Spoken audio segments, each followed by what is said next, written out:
Тәушен деректі фильмі 1989 жылы апрель айынан бастап түсіріле бастады Қазақ телефильм студиясында. Бірақ Тәушен тақырыбына мен бір жыл дайындалдым. Өйткені ол кезде мен Қазақ телефильм студиясында оператордың ассистенті болып жұмыс істеп жүргенмін. Директорымыз Кәрім Танаев өзіңе бір тақырып таңдап, сценарий тақырып таңда деді. Сол Тәушен тағдыры мені қызықтырды.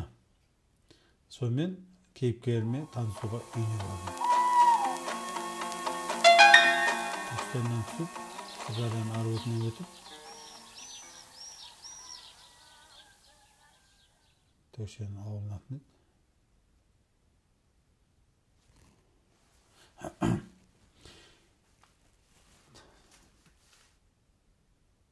Тәушен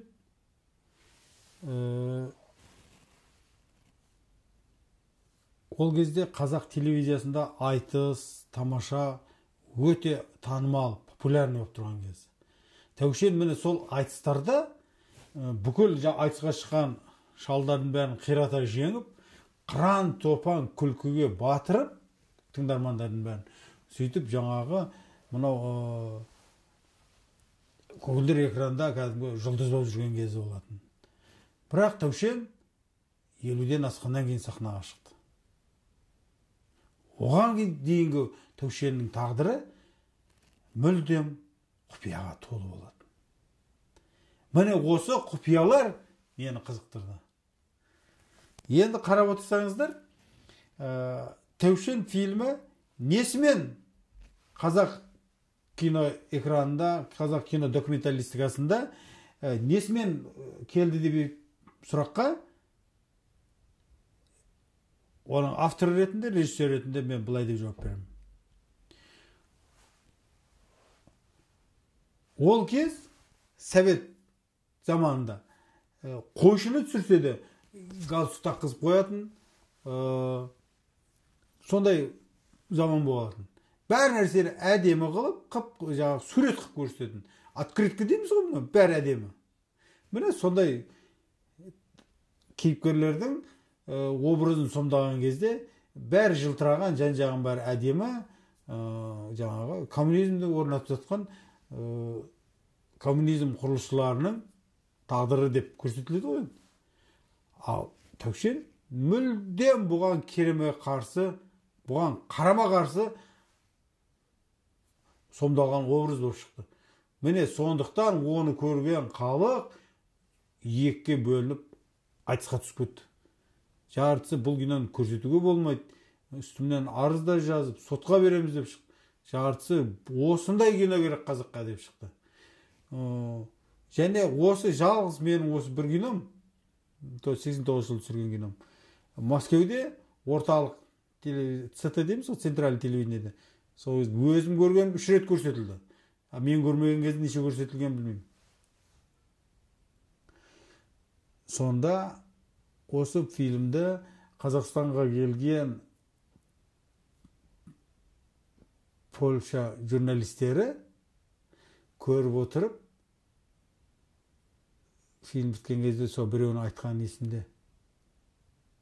Бұл кинодан біз қарапайым қазақ әйелінің ішкі жан дүниесін көріп таныдық, соны аштық деді.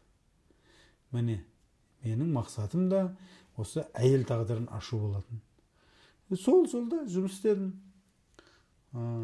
Тәушеннің қызығы, ол кісі мынау камераны қарамайды, өзін айтқан әңгімеңді айта береді, жаса деген тіршілігін жасай береді. Және мен Тәушенді өзінің өскен ортасынан бөлек алып, жаңағы жасаған жоқпын. Өзі қай ортада өмір сүріп жатты, мен сол ортада оны көрсетуге тырыстым. Сол өзінің өскен, өнген ортасында қайғыға бөлінген, қуанышқа бөлінген, армандаған, мысалы, өмір адам болған соң өмір солай болады ғой. Міне солардың ортасында. Сондықтан Тәушен осылай шықты экранға. Және ең қызығы адамдар оңашада сырласқанда, мысалы поезда кетіп бара жатқанда купеде жанында отырған адамдарға өзіңнің бір жан дүниеңнің сырыңды ашып айта бересің ғой. Өйткені ертең вокзалға түскеннен кейін жан жаққа кетесің.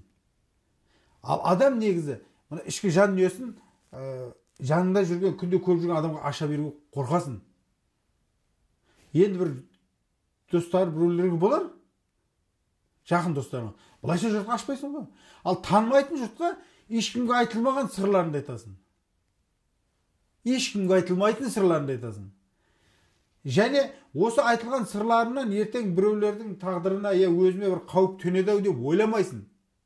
Міне, Тәушен деректі фильмнің ең құндылығы, Тәушен мен кездескен кезінде маған сондай құпия жан сырын айтып берді, мен соны қаз қалпында экранға шығардым.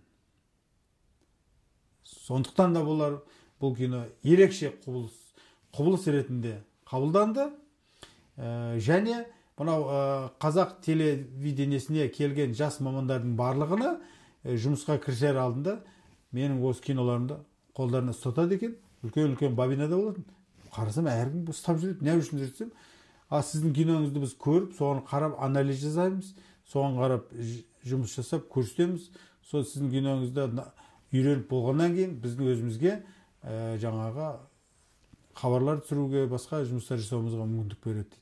Яғни оқулық құралы ретінде пайдаланды. Бірақ соны енді замандастарым ғой жаңағы. Бәрі оқып келді, не қылып келді.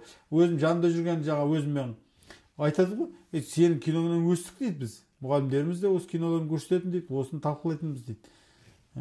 Енді осыны айтпайсыңдар ма деймін ғой жаңағы телевизия. Жоқ деп айтпайды. Ладно, өздері білсін енді, өздерінің несінде ол. Бірақ Тәушен киносында менің жас кезімдегі жасаған шығармашылық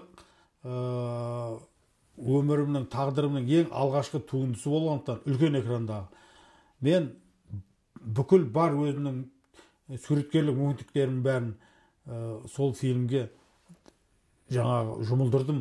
Сөйтіп Тәушеннің тағдырына ашу үшін мен қазақтың ұлттық дәстүрлерінің барлығын алып келіп, оның әрбір тағдырына, жаңағы қимылына, қадамына сол дәстүрлерді әкеліп, үйлестіріп, сөйтіп метафоралық образдар жасадым. Сонда сол киноны көріп болған кезде мен Кәрім Танаевқа айтқам, осы фильмнің ішінен сіз қанша қазақтың дәстүрлерін көріп тұрсыз, танып тұрсыз деген кезімде, ол біразын айтты. Тағы бір әркім өз деңгейіне қарап айта береді. Мен айттым, ал енді дедім, шындап келгенде бұның ішінде мен 16 элементті пайдаланғам.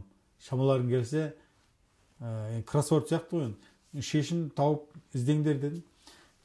Сондықтан жаңағы кино бір жағынан өте қарапайым, өте сезімге толы сондай шықты.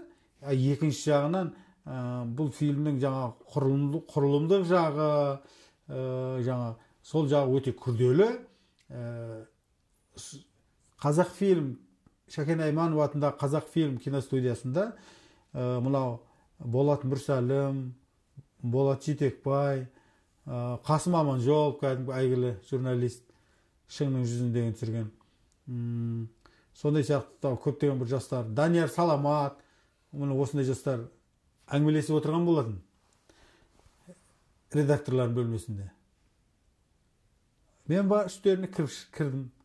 Енді бірі таниды, бірі танымайды әйтеуір жаңағыдай. Әңгімелеріне қарасам, бүгінгі қазақ киносы деп сондай бір әңгіме болып жатыр екен. Сосын мен шығып кеттім да, үйге келіп балаларыма осы Тәушен фильмін көшірткіздім. Бірнеше көшірмесін. Сөйттім де, келесі жолын барған кезінде жаңағы жігіттердің бәрінің қолына осы киноны бір-бір бердім, мына үйлерінде көрерсіңдер деп. Сөйтіп шықтым да кеттім, ештеңе айтқан жоқ. Бір аптадан кейін бардым жаңағы. Кіріп барып ем, жаңағы айтқан жігіттердің бәрі орындарынан атып тұрды. Жастар ғой енді. Сөйтті да, Қалеке, біз даурығып, дауласып жүрген қазақ киносы қандай болып деп жүрген нәрсені сіз баяғы жас кезіңізде бұдан 25 жыл бұрын жасап қойыпсыз ғой деді. Ой, не болды деп едім. Ой, сіздің киноңызды көріп, мынау аздан кешкен әңгімеміз сол деп. Сонда яғни әр кезеңнің өз киносы болады. Менің сол шығармашылығым әрине қазір мен мысалы 40-тан астам кино түсірдім. Бірақ сол биыл міне Таушен киносына 25 жыл үлкен экранға шыққанына. Сондықтан осы киноны көріңіздер, қабыл алыңыздар.